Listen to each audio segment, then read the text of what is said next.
vamos falar de empoderar. Empoderar é dar poder. Para os psicólogos é uma área que muito nós gostamos, não é?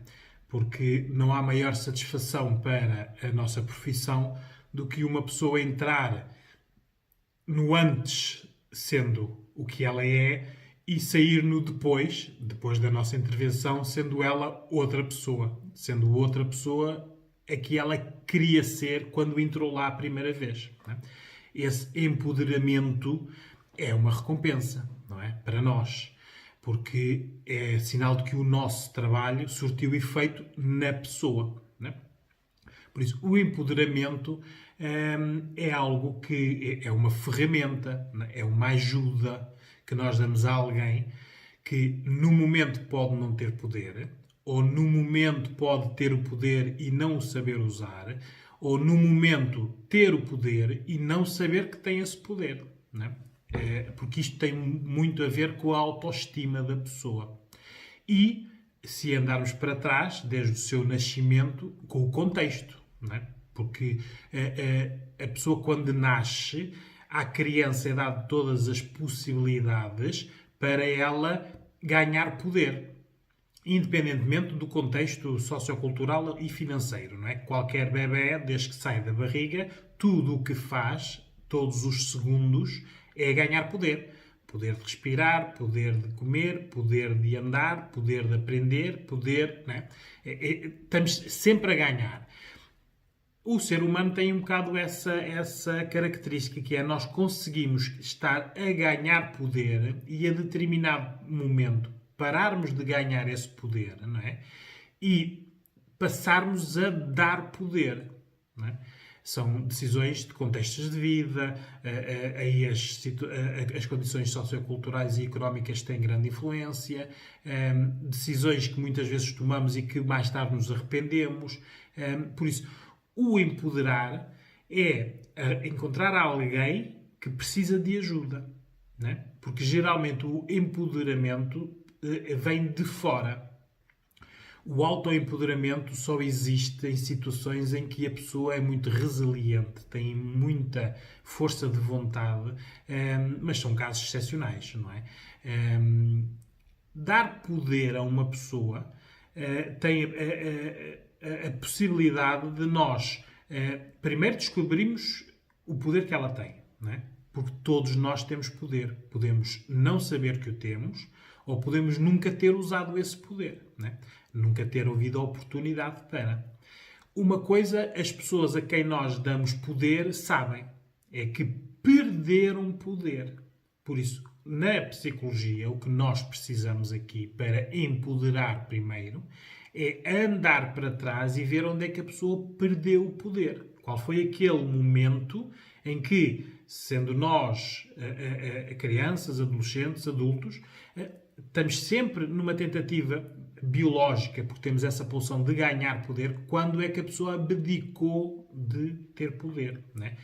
E para quê? Para quem? Não é? Estes conhecimentos são importantes para nós darmos poder à pessoa, não é?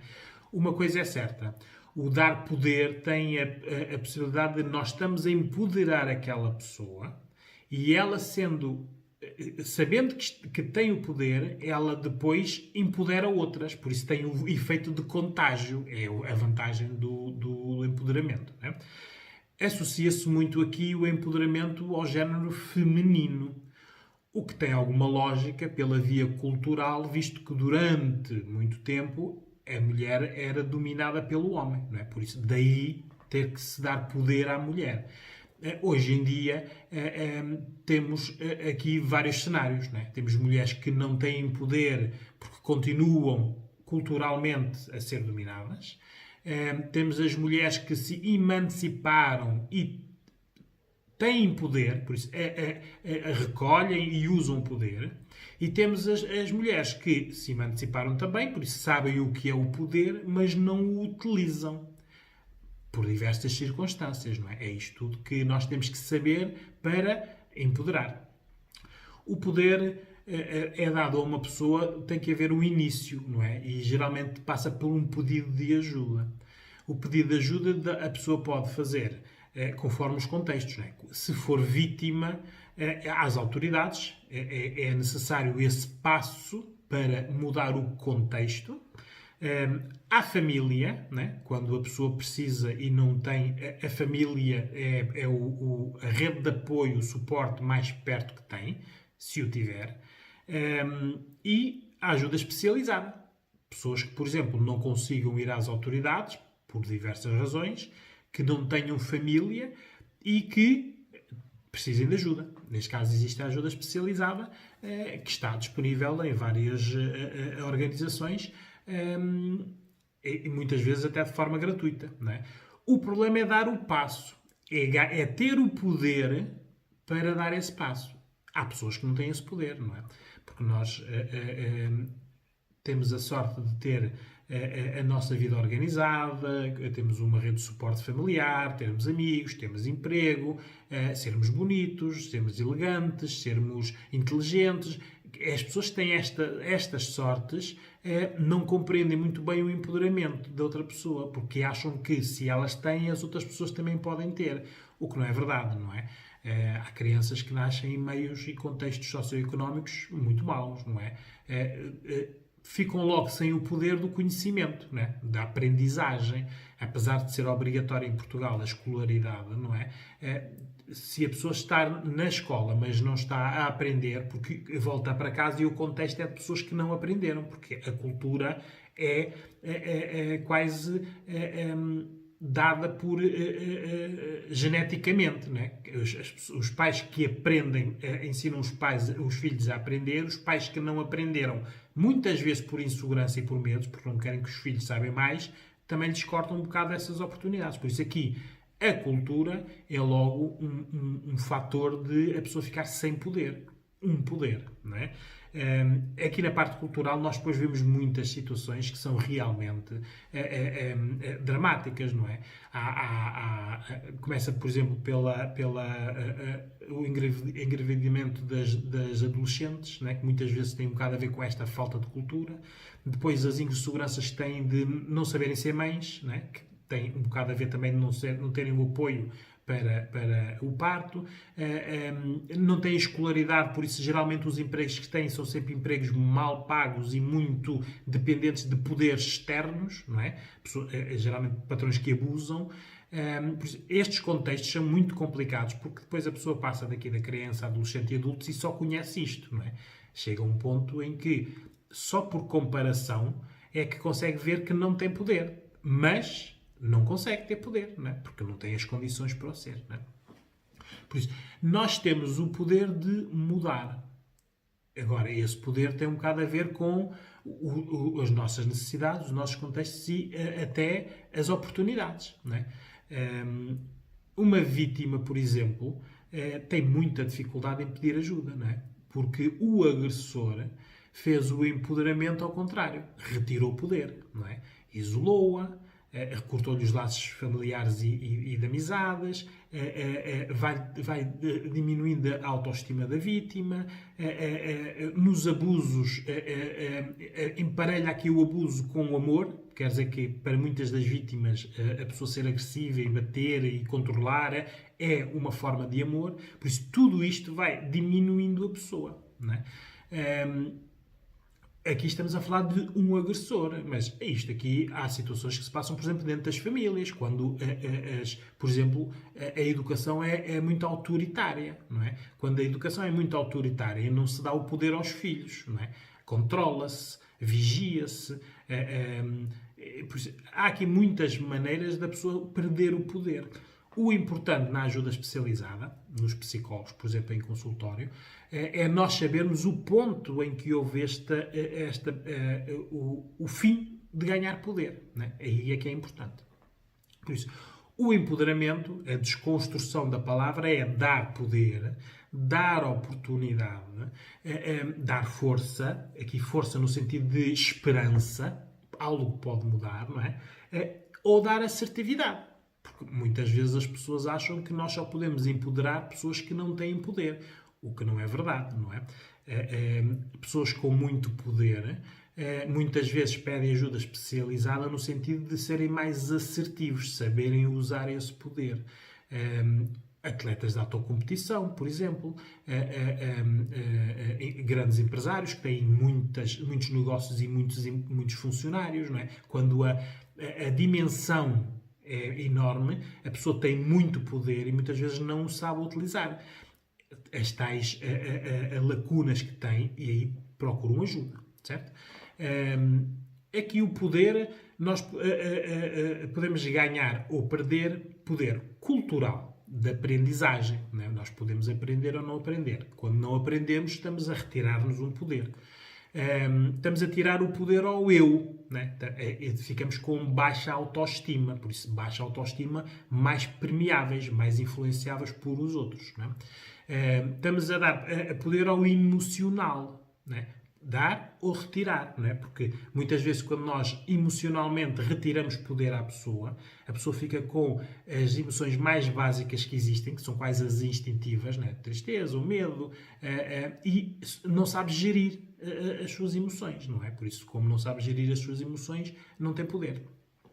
O poder físico, porque muitas vezes as pessoas, por exemplo, não dormindo, porque nestes contextos muitas vezes é muito complicado haver um sono, uma higiene do sono, quer dizer, um sono regular, com um número de horas suficientes, sono profundo. Por isso, a pessoa não tendo sono não descansa, se não tem descansa tem dores musculares, se tem dores musculares fica negativa, se fica negativa. Isto é um círculo vicioso, por isso é que a parte física também é muito importante. Geralmente as pessoas que não têm poder também não estão muito atentas à sua saúde, não é? Muitas vezes são problemas de saúde que as levam a pedir ajuda, porque é a oportunidade que têm de saírem do isolamento e irem a um hospital onde um enfermeiro ou uma médica ou alguém olha para aquela pessoa e diz alguma coisa se está a passar errado. E encaminham, se a pessoa quiser. Porque muitas vezes o grande problema das pessoas que não têm poder é que quando alguém lhes quer dar poder, a situação é tão esmagadora no sentido positivo, não é? Porque aquela pessoa, para não ter poder, as pessoas não foram boas com ela, não é? Por isso, quando aparece alguém que lhe quer dar uma oportunidade, a pessoa fecha-se. Defesa, medo, não é? Por isso é preciso abrirmos a pessoa pela confiança, dar-lhes, muitas vezes, o empoderar começa não pela pessoa em si, mas nós damos exemplos do que se passam com as outras pessoas, não é? Mostrar às mães adolescentes que existem adolescentes que não são mães, a mostrarem a adolescentes que existem gravidezes acompanhadas e que por isso têm menos problemáticas, a mostrar às adolescentes que tirar o secundário e entrar para a universidade que é possível porque existem apoios e que lhes possibilita outro tipo de vida, sempre por comparação. Porque muitas vezes, quando nós estamos a trabalhar só na pessoa, tudo o que nós estamos a dizer, a pessoa não está a perceber, porque ela não tem essa oportunidade, ela já se convenceu disso. Não é? Depois temos o poder sexual, não é? Os saberes, não é? A pessoa tem que saber na sua sexualidade, incluído o sexo, o que pode fazer ou o que pode permitir. Por exemplo, aqui no caso das adolescentes, não é? Elas não sabiam, porque houve aqui um abuso de alguém que as engravidou, não é? Numa idade que supostamente não deveriam engravidar. Por isso, dá-lhes também este poder. Tudo isto passa por informação. Elas aprenderem algo que no seu decurso normal foi anormal não terem aprendido, ou não terem alguém que lhes tenha ensinado. E depois, o poder da reaprendizagem. Porque estas pessoas muitas vezes não precisam de aprender, elas precisam de reaprender, porque o que aprenderam foi errado. Muitas vezes as vítimas aprenderam coisas erradas, que agora, para mudarem, elas têm que esquecer aquilo e reaprender. Por isso o empoderamento também passa pela reaprendizagem. O isolamento é algo que tira poder às pessoas, não é? Basta pensar que, por exemplo, um agressor sobre a vítima, a primeira coisa que lhes faz é começa a isolá-la da família e dos amigos. Muitas vezes, quando eu falo de agressoras, as pessoas pensam que estamos a falar só de pessoas más, que batem, violam, agridem. Não. Agressores são pessoas que usam o seu poder, muitas muitas vezes são pessoas bem falantes, meigas, com muito poder económico e que tratam as pessoas com quem se relacionam como vítimas, aqui vítimas no sentido que aquela vítima quer melhorar a vida, quer viver os sonhos. Então, na prática, este agressor acaba por prender esta pessoa nesta teia de necessidades e depois é muito difícil dela sair desta teia, não é? Muitas vezes em consultórios eu acompanho, eu e outros psicólogos, não é? Pessoas de estratos económicos muito elevados, não é? E a pessoa às vezes pergunta como é que uma pessoa, geralmente a mulher, que é vítima eu costumo dizer, de agressor de colarinho branco, não é? Como é que aquelas mulheres não conseguem sair daquele contexto agressor? Porque aquelas mulheres, para saírem daquele contexto agressor, vão perder muitas coisas, não é? Por isso, estar a falar com alguém que vai perder a vivenda com piscina, que vai perder o Mercedes, as viagens às Caribas, as roupas de marca, as amizades, porque o problema destas pessoas é perderem a imagem, criaram uma imagem que agora permitem ser abusadas para não perder essa imagem. Por isso, quando falamos de agressores ou agressoras, não estamos a falar só a nível de pobreza, de ignorância, não. Há um vasto nível de agressão. Por isso, a agressão existe quando alguém permite. Porque estas pessoas, socioeconómicas, muitas vezes pessoas com cursos, claro que sabem que existe polícias, psicólogos, linhas de apoio, só que a imagem que criaram e que não querem perder não lhes permite ter esse tipo de apoios. Por isso, muitas vezes, os psicólogos são a linha para a mudança, depois de já terem passado pelos psiquiatras, porque estas pessoas, para aguentar isto tudo, geralmente drogam-se, não é? Tomam os medicamentos para andarem aqui a sobreviver neste meio, né? Que é um meio agressor. Por isso, geralmente recorrem à farmacologia, aos medicamentos, ou à bebida, ou às drogas, não é? Por isso, quando se fala aqui de agressão, não deem por garantido que é um agressor só que bate, que viola, e que é mau, e sujo, e pobre. Não, isto há muito tipo de agressão. E este empoderamento nós podemos dar a pessoas que têm cursos, a pessoas que têm inveja a filhos, é conforme a necessidade das pessoas e o momento da vida delas, não é? O isolamento retira poder às pessoas, aumenta as suas fragilidades, porque quanto mais isolada a pessoa está, menos dificuldades tem em contatar o mundo exterior. Muitas vezes, contatar o mundo exterior, elas estão no meio de pessoas. O problema o pensamento que elas têm se derem um passo, podem perder alguma coisa que têm, não é? E elas muitas vezes não têm. Por exemplo, as mulheres, os agressores, independentemente da idade e da classe socioeconómica, os agressores usam muito os filhos, não é? Por isso estas mulheres são mães e o primeiro passo para o agressor é logo ameaçá-las que lhes tira os filhos. E como a vítima vê o agressor como alguém que tem mais poder, acredita, né, que naquele duo, né, um fraco e um forte, quem fica com os filhos são os fortes. Então aceitam, permitem. E é aqui que os agressores vão trabalhando as pessoas, não é, de maneira a estas pessoas ficarem o mínimo de pessoas possíveis, não é? E dominarem. Não é? É assim que acontece. Por isso, destrói, aumenta as fragilidades e destrói a segurança. Estas pessoas ficam com uma baixa autoestima e às vezes uma pessoa olha e entre uma pessoa que, por exemplo, não tem cultura, não tem formação, não tem dinheiro, versus outra vítima que tem curso, que tem dinheiro e que olha-se para ela e não se vê que é uma vítima, não é? Uma pessoa olha para umas e para outras, não é? E vemos as semelhanças que ambas têm, não é? São duas pessoas que tiveram vidas diferentes, oportunidades diferentes e que ambas têm os mesmos traços, não é? E o isolamento deixa-nos à mercê, não é? Quando nós estamos isolados, só estamos acessíveis à pessoa ou às pessoas que nos controlam, não é? Muitas vezes as pessoas que passam muitos anos isoladas, a única relação que têm é com o agressor ou agressora, mas a maioria das vezes é agressor. Ora, sendo seres humanos e sendo seres biológicos, acabam por desenvolver até sentimentos por aquela pessoa que é sua agressora, não é? Isto existe até aqui o síndrome de Estocolmo, que foi dado este nome por causa quando os reféns ganham ligação emocional com os seus raptores, não é? Mesmo tendo a hipótese de fugir, vão, façam o que quiserem, as pessoas não vão, porque é só aquilo que conhecem, é a sua zona de conforto.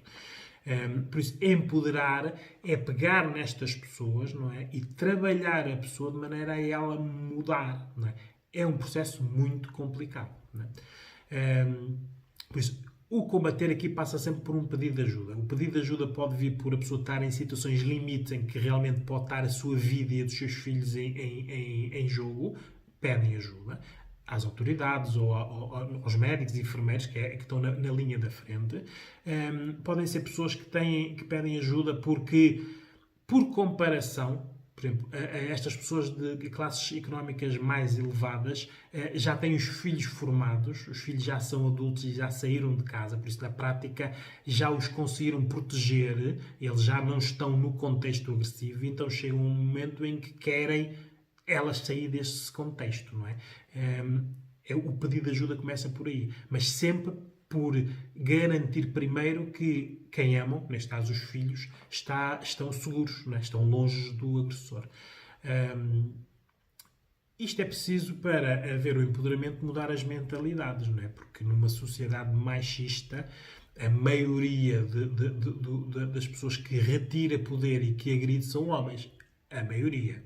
Há também o sexo feminino. Mas, culturalmente, nós ainda vivemos numa sociedade machista, não é? Por isso, é preciso aqui nós trabalharmos o homem no sentido do poder, porque poder não é ele ter só poder. Muitas vezes nós ganhamos mais poder dando poder aos outros, não é? Mas isto é cultural, tem que ser ensinado, não é? E depois, ao género feminino, não é? A submissão, seja a agressões, ao dinheiro, à qualidade de vida, tudo isto é uma submissão, não é? Que as pessoas que não têm poder acabam por ter, não é? Por isso, é muito importante o pedido de ajuda no sentido de nós vermos o que é que podemos mudar na pessoa. Porque muitas vezes passa por mudar o contexto da pessoa. E quando nós falamos em mudar um contexto, é mudar uma vida inteira, não é? Por isso é que isto são intervenções longas, que passam por empoderar primeiro o eu, não é? Aquela pessoa tem que saber que é uma pessoa individualizada e que deverá poder estar sozinha. Por isso aqui o que se quer em psicologia é não pescarmos pela pessoa, mas darmos a cana para ela pescar. Isto é algo que muitas vezes nós, se olharmos o nosso contexto, às vezes nós somos pessoas submissas e somos vítimas e não valorizamos isso, não é? Porque comparado com outras situações, nós estamos bem. Mas nos casais, então, vê-se muito esta submissão e esta agressão. E hoje em dia a agressão não é só física, não é só emocional, como era, por exemplo, há 50 anos atrás. Hoje em dia já há o controle através das novas tecnologias, não é? Já há o controle, por exemplo, neste momento o agressor já consegue ver a rede de suporte dos amigos das pessoas, não é? Isto passa pelo controle estético, que é ou isolar a pessoa, não deixar sair, ou ela só sair com determinadas roupas, não está proibido de usar outras.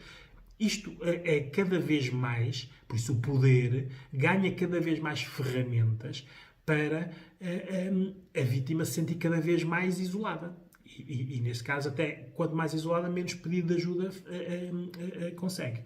Num período como estamos a passar de isolamento, temos que pensar que existem famílias que estão em isolamento e que são agressores e vítimas, não é?